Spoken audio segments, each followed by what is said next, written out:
What's up, para kambing-kambing tersesatku? Pada sesi kali ini kita akan kembali melanjutkan Shenmue aka Tomb of Fallen God. Dalam episode kemarin kita sudah diperlihatkan dengan Chen Nan yang bangkit di makam para dewa dan iblis dari peradaban kuno. Dan kita masih belum diberitahukan tentang siapakah identitas asli dari pria berambut gondrong tersebut. Setelah bertemu dengan Dongdong, seekor naga mungil, di mana keduanya memutuskan untuk berpetualang bersama-sama, mereka juga sedikit mengalami konflik setelah bertemu dengan seorang putri bernama Chuyu yang memiliki dua orang pengawal yang menjaganya. Lalu, bagaimanakah kisah selanjutnya? Sebelum lanjut ke pembahasannya, jangan lupa untuk menonton video aslinya terlebih dahulu, sebab terdapat adegan action yang tidak ditampilkan sepenuhnya dalam video ini. Dan kita akan lanjut ke jalur ceritanya.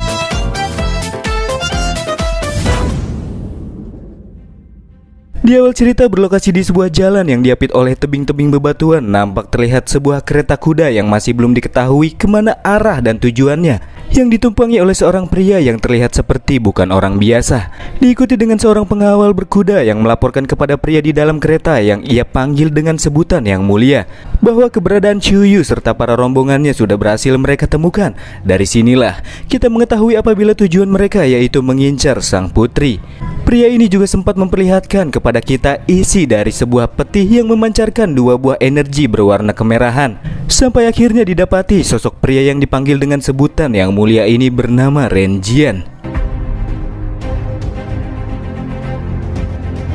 Scene pun kemudian beralih di waktu senja, dengan terlihatnya sebuah orang-orangan sawah yang berlokasi di sebuah ladang gandum. Dan tepat di tengah-tengah ladang tersebut terdapat sebuah kemah singgah.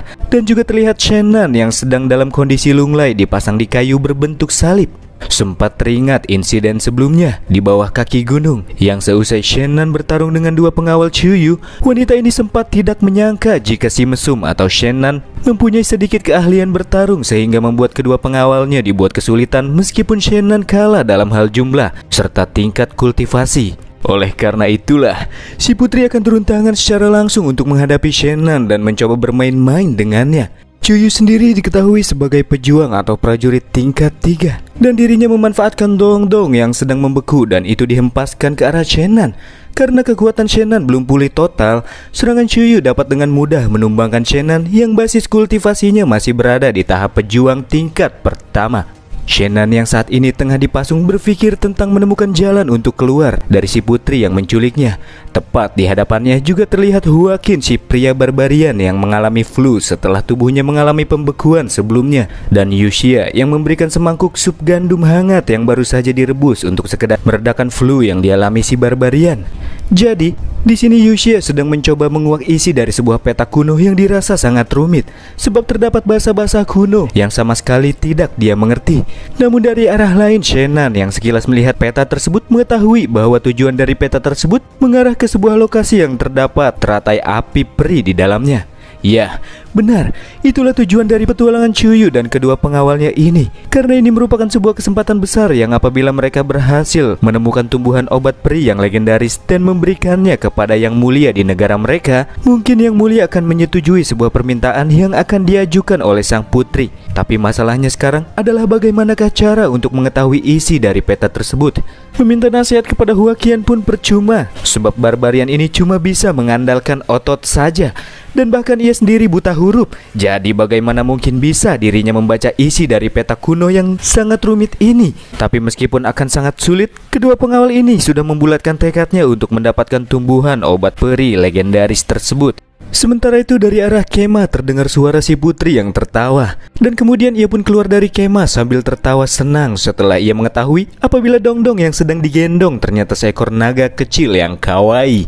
Dan dia mendeklarasikan mulai detik ini Dongdong akan menjadi hewan peliharaannya. Diikuti dengan Yuxia yang melaporkan kepadanya bahwa dirinya masih belum bisa membaca petunjuk yang terdapat di dalam peta.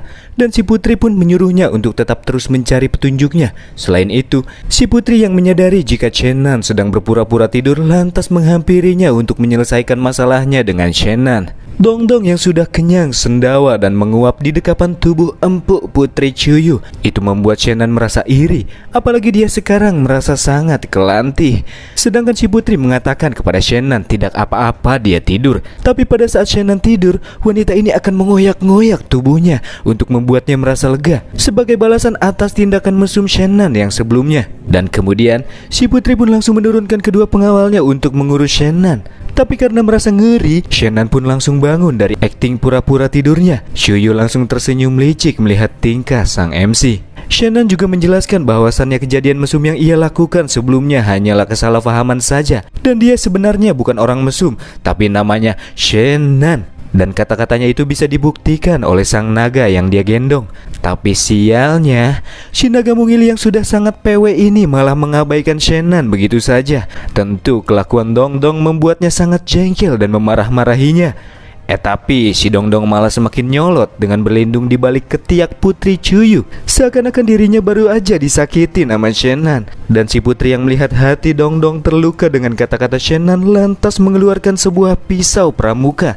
Dan pisau ini akan dia gunakan kepada Shannon agar dirinya tetap terjaga, dan menusuk-nusuknya setiap hari sampai kehabisan tenaga dan sampai darah-darahnya mengering. Sambil wanita mengerikan ini memainkan pisaunya di sekeliling wajah Shannon untuk menentukan posisi di mana ia akan melayangkan pisaunya. Kata-kata Shannon pun sama sekali diabaikan oleh sang putri. Dan ternyata Chuyu benar-benar melakukannya. Tapi untunglah Shannon berhasil menghindari lemparan pisau tersebut.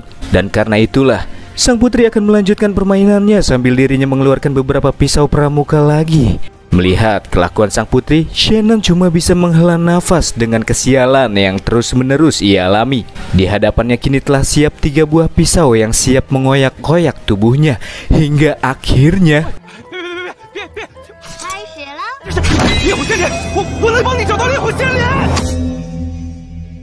ia pun selamat setelah Shannon mengatakan bahwa dirinya akan membantu Chuyu menemukan teratai api. Chuyu pun bertanya bagaimana mungkin bisa mesum seperti dirinya bisa membaca isi dari peta kuno tersebut. Shannon menjawab dengan sedikit mengarang. Gurunya itu merupakan seorang petapa cendekiawan yang sangat terobsesi mempelajari sejarah-sejarah kuno. Dan itulah alasan mengapa dirinya juga tahu sedikit tentang tulisan-tulisan kuno. Dan kata-kata besar yang terdapat di dalam peta tersebut dengan tulisan kunonya dibaca dengan teratai peri api. Dan karena dia bisa membaca tulisan-tulisan kuno, Shannon pun dilepaskan. Tapi mulai hari ini dia akan dijadikan seorang budak oleh si putri dan diberikan baju dekil dan kumel yang melambangkan jika dirinya adalah seorang budak. Di arah lain, dari dalam pakaian orang-orang sawah muncul 2 ekor makhluk liliput aneh yang terbuat dari kayu.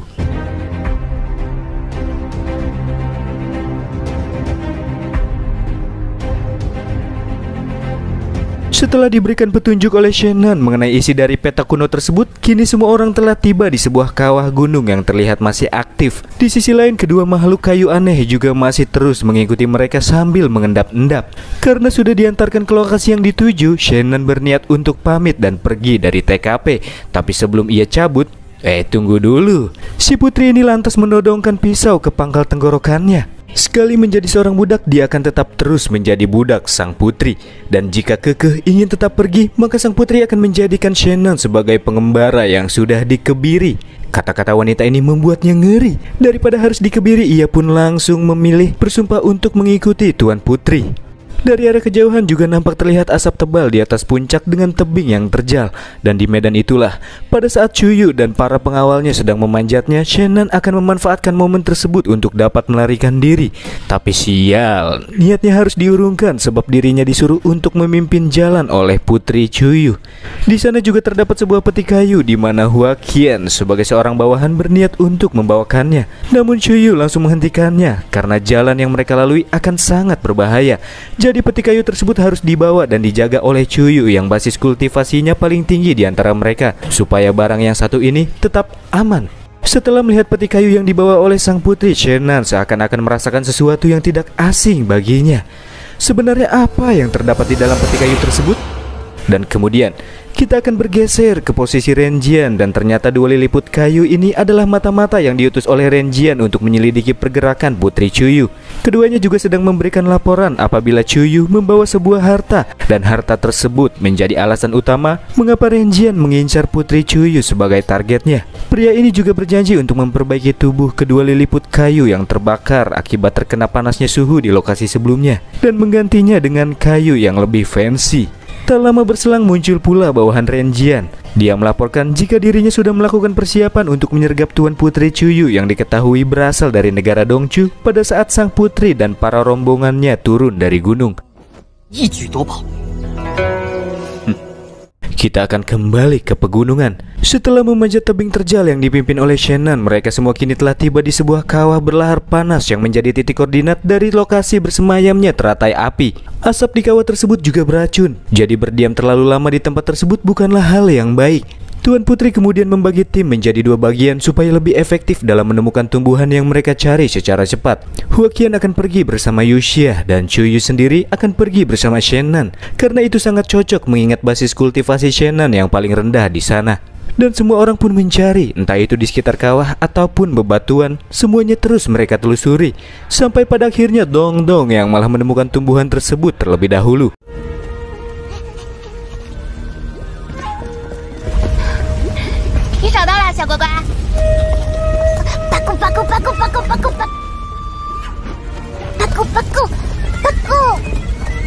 Nampak terlihat di antara dinding kawah setangkai bunga yang tumbuh tepat di atas lahar panas. Dan ya, itu adalah tumbuhan teratai peri api yang sedang mereka cari. Dan tanpa basa-basi, Chuyu langsung beranjak pergi untuk memetik tumbuhan legendaris tersebut. Sementara itu Shannon yang kembali memeriksa peta kuno mendapati bahwa legenda itu sendiri mengatakan teratai api peri akan tumbuh secara perlahan, yang pada dasarnya itu takkan mengalami perubahan yang signifikan selama ribuan tahun. Tapi yang sangat mengganggu Shannon, mengapa bunga indah yang sekarang ia lihat bentuknya cukup besar, dan disinilah ia menyadari sesuatu yang dirasa tidak baik-baik saja.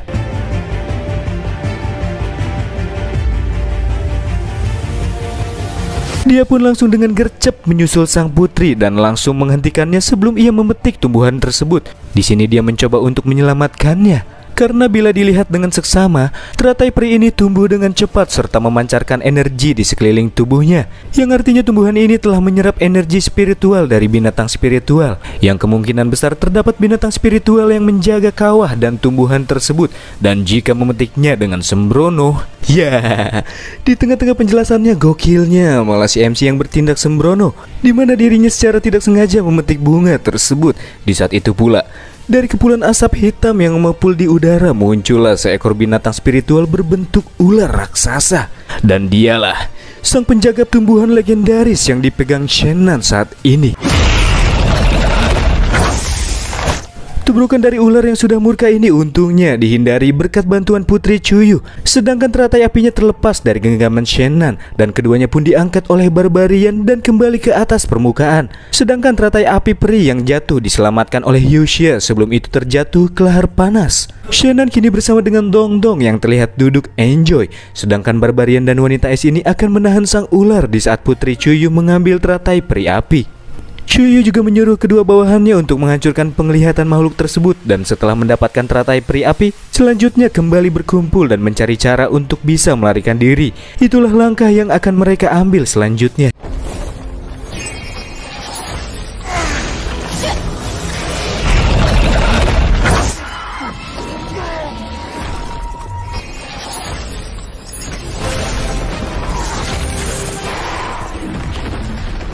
Ya, faktanya kekuatan si barbarian dan wanita es ini belum cukup untuk menahan sang ular, dan bahkan keduanya pun terhempaskan dengan mudah oleh makhluk tersebut, dan si wanita es ini mendapatkan luka yang cukup pedih. Teriakan si barbarian terdengar oleh Chuyu yang nyaris saja menggapai teratai peri. Tentu hal tersebut membuatnya merasa khawatir. Karena si wanita es ini tidak bisa melanjutkan pertarungannya, si barbarian ini akan menghadapinya secara solo. Namun tak lama setelahnya sang putri pun muncul dan kembali ikut join ke dalam pertempuran.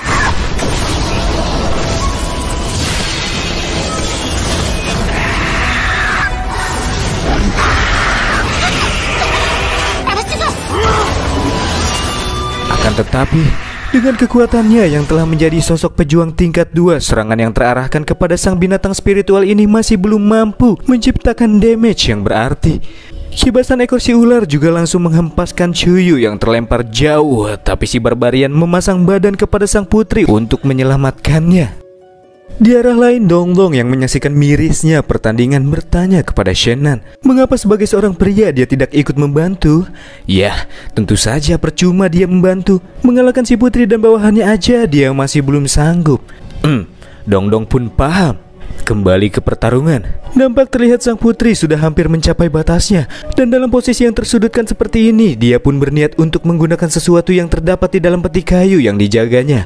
Tapi Huaqian yang tidak ingin sang putri sampai menggunakan benda tersebut langsung menyiapkan ulti terakhirnya. Jurus yang satu ini memang kuat, namun Huaqian akan menerima sebuah konsekuensi setelah mengaktifkan ultinya ini. Seni bela diri suku barbarian tingkat 2, Unlimited Blood Blaze.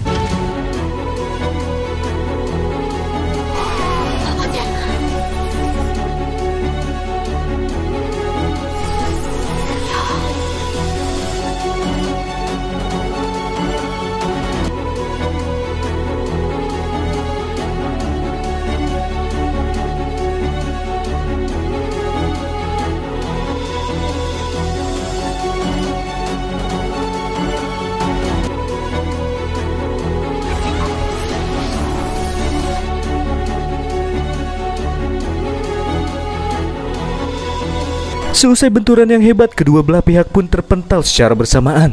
Tapi Huaqian harus kehilangan salah satu lengannya akibat dari brutalnya ulti serta serangan benturan keras yang sebelumnya terjadi. Huaqian juga memberi saran kepada sang putri untuk bergegas mengambil kesempatan ini untuk kabur dengan membawa teratai peri api.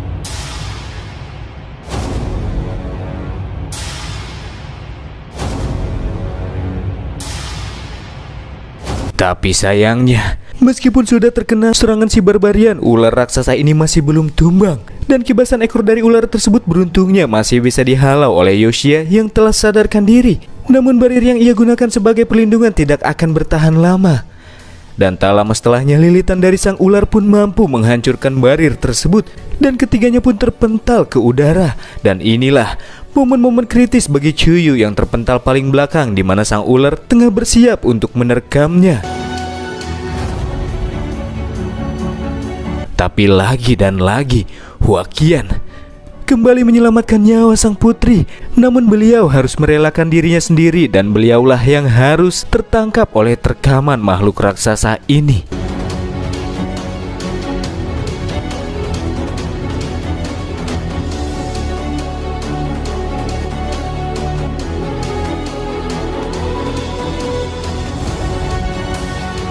Dengan tubuhnya yang sudah kepayahan, tuan putri kita ini akan kembali melanjutkan pertarungannya. Sedangkan Yoshia disuruh untuk menjaga Huaqian yang mengalami luka fatal dan tengah tak sadarkan diri. Ya, kini wanita tersebut bermaksud untuk menggunakan harapan terakhir mereka untuk mengalahkan sang ular raksasa. Dan di dalam peti kayu tersebut berisikan senjata ilahi yang mungkin bisa membawa mereka menuju kemenangan. Meskipun senjata ini tidak boleh digunakan secara sembarangan, tapi di dalam situasi seperti ini tidak ada jalan lain selain menggunakannya. Dan untuk mengaktifkan senjata tersebut, Chuyu melemparkan beberapa tetes darahnya ke peti kayu sehingga memunculkan formasi sihir yang aktif, dan peti tersebut pun meledak. Hal itu diikuti dengan munculnya sebuah senjata berbentuk busur, dan ini disebut dengan senjata dewa kuno, busur Houye. Dari arah kejauhan, Shannon mengetahui apabila senjata tersebut adalah busur Houyi yang kini bisa ia lihat lagi setelah 10.000 tahun lamanya. Nampaknya ia memiliki hubungan yang erat dengan busur tersebut. Dan inilah waktunya melihat seberapa imbakah senjata kuno yang satu ini.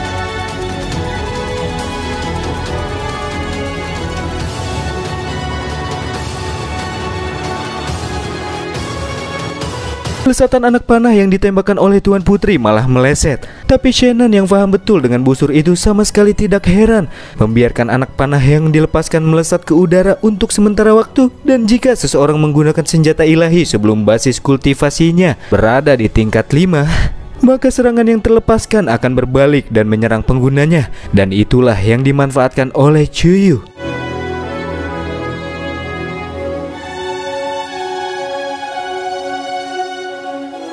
Ya, serangan tersebut pun berhasil dan si ular pun langsung tercemplung ke dalam lahar panas. Yuxia yang merasa khawatir langsung menghampiri sang putri, tapi si putri masih aman dan lanjut menyuruhnya untuk mengurus Huaqin yang lukanya paling parah.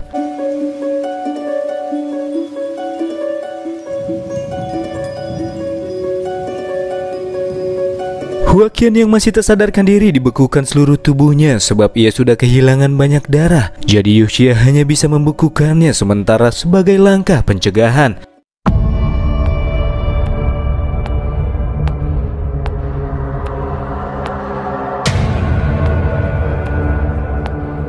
Tapi nyatanya, pertarungan itu masih belum usai.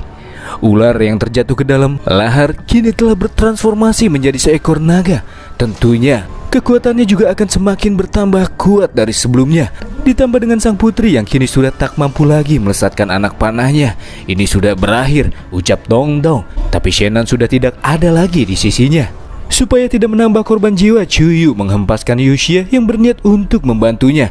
Sebab tidak ada jaminan apabila tembakan busur Houyi berhasil dilesatkan ataupun mampu menumbangkan sang naga meskipun itu bisa terlesatkan sekalipun. Ditambah lagi sang naga sudah semakin dekat dengan dirinya. Jika tidak berhasil menembakkan anak panah, maka habislah. Dan di momen-momen kritis inilah Shannon akan menunjukkan eksistensinya.